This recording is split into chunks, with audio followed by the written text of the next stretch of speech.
mejor cometer una injusticia que padecerla, porque quien la comete se convierte en injusto y quien la padece no. Muy buenos días, audiencia presente. El día de hoy hablaremos sobre la corrupción y su impacto en el cumplimiento de leyes. Hablar de justicia en México es hablar también de sus sombras. Una de las más grandes es sin duda la corrupción, un fenómeno que afecta a las instituciones, afecta a la economía y debilita la confianza ciudadana. La corrupción no es un hecho aislado ni una simple falta ética. Es un atentado directo contra la estructura jurídica que sostiene al Estado de Derecho. El Estado de Derecho, entendido como aquel en el que todos los actos del poder público deben someterse a la ley, no puede coexistir con la corrupción, porque ésta destruye el principio fundamental de legalidad e igualdad ante la ley. Hoy defenderé la postura de que la corrupción constituye el principal obstáculo para la consolidación del Estado de Derecho en México, porque distorsiona la aplicación de justicia, vulnera los derechos ciudadanos y pone en riesgo la legitimidad de las instituciones democráticas. En México, la corrupción ha alcanzado niveles alarmantes. Según datos de organizaciones como Transparencia Internacional y Transparencia Mexicana, que son organizaciones no gubernamentales que promueven medidas contra crímenes corporativos y corrupción política en el ámbito internacional, las cuales publican anualmente el índice de percepción de corrupción, una lista corporativa de corrupción a nivel mundial. El país se encuentra entre los más corruptos de América Latina. Los actos de corrupción pueden ir desde el soborno y el desvío de recursos hasta la manipulación de procesos judiciales y la impunidad de funcionarios. Un ejemplo emblemático fue el caso de la estafa maestra, o algo más actual, llamado el huachicoleo fiscal, donde se desviaron millones de pesos de recursos. A pesar de las evidencias, muy pocos responsables fueron sancionados. Casos como este muestran cómo la corrupción quiebra la confianza en el sistema de justicia, pues la ciudadanía percibe que la ley no se aplica de manera equitativa.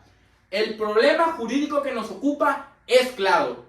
¿Cómo puede sostenerse un Estado de Derecho cuando sus instituciones permiten, toleran o ellos mismos cometen la corrupción?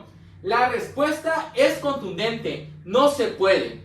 El Estado pierde su legitimidad cuando el cumplimiento de la ley depende del poder o del dinero, no de la justicia.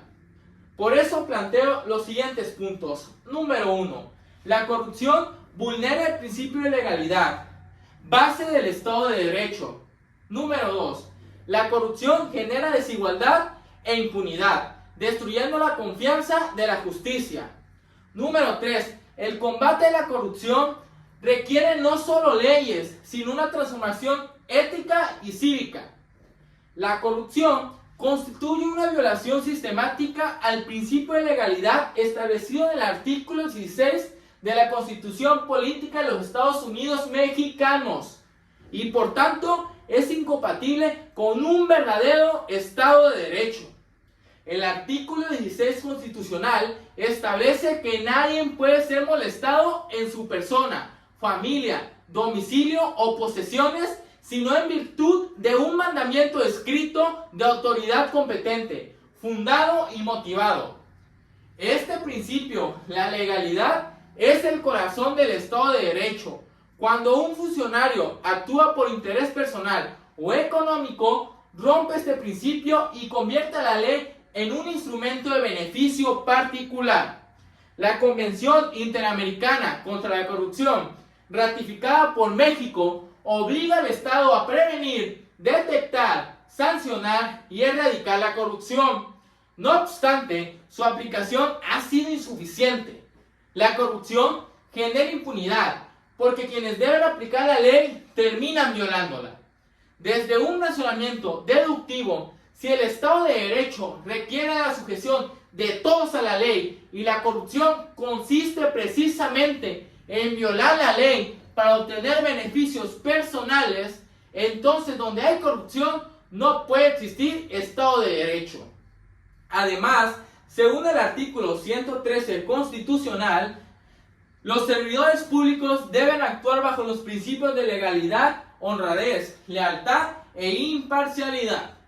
La corrupción vulnera todos esos principios. Este artículo es una disposición clave para fortalecer el Estado de Derecho en México mediante la creación de un marco integral para combatir la corrupción. La jurisprudencia de la Suprema Corte de Justicia de la Nación reconoce que la transparencia y la rendición de cuentas son condiciones indispensables para la vigencia del Estado de Derecho. Por tanto, los actos de corrupción no son simples fallas administrativas, sino violaciones constitucionales que afectan el orden jurídico nacional. Algunos podrían sostener que la corrupción es un problema cultural o social, no jurídico, y que basta con políticas públicas o educación cívica para reducirla. Sin embargo, esta postura es insuficiente. La corrupción no es un hábito cultural, es una violación al derecho y debe tratarse como tal. Otros argumentan que la corrupción puede facilitar procesos burocráticos o agilizar trámites. Esta idea, aunque es común, es profundamente peligrosa, puesto que aceptar la corrupción como un mal necesario, reitero, es renunciar al principio de legalidad. La eficiencia nunca puede estar por encima de la justicia, porque sin justicia no hay eficacia. Finalmente, hay quienes confían únicamente en la creación de nuevas leyes y reformas anticorrupción. Un ejemplo claro es la tan polémica reforma al Poder Judicial. El problema es que la gran mayoría se crean sin voluntad política ni ética pública. Esas leyes quedan en papel. Por ello, el verdadero combate a la corrupción debe partir del fortalecimiento ético de las instituciones y de los ciudadanos. Ya para concluir, no tengo nada más que decir que la corrupción es más que un problema administrativo. Es una amenaza directa al Estado de Derecho y a la democracia mexicana. Donde la corrupción impera, la justicia no se vende. Donde la ley se compra, la igualdad muere. Para reconstruir el Estado de Derecho, México necesita más reformas, necesita valores, transparencia y compromiso ciudadano. El derecho no debe de ser un instrumento del poder, sino un escudo de la justicia. Que nunca olvidemos que el verdadero enemigo del derecho no es la ignorancia, sino la corrupción. Y mientras esta persista, la justicia seguirá siendo una promesa pendiente. Muchas gracias.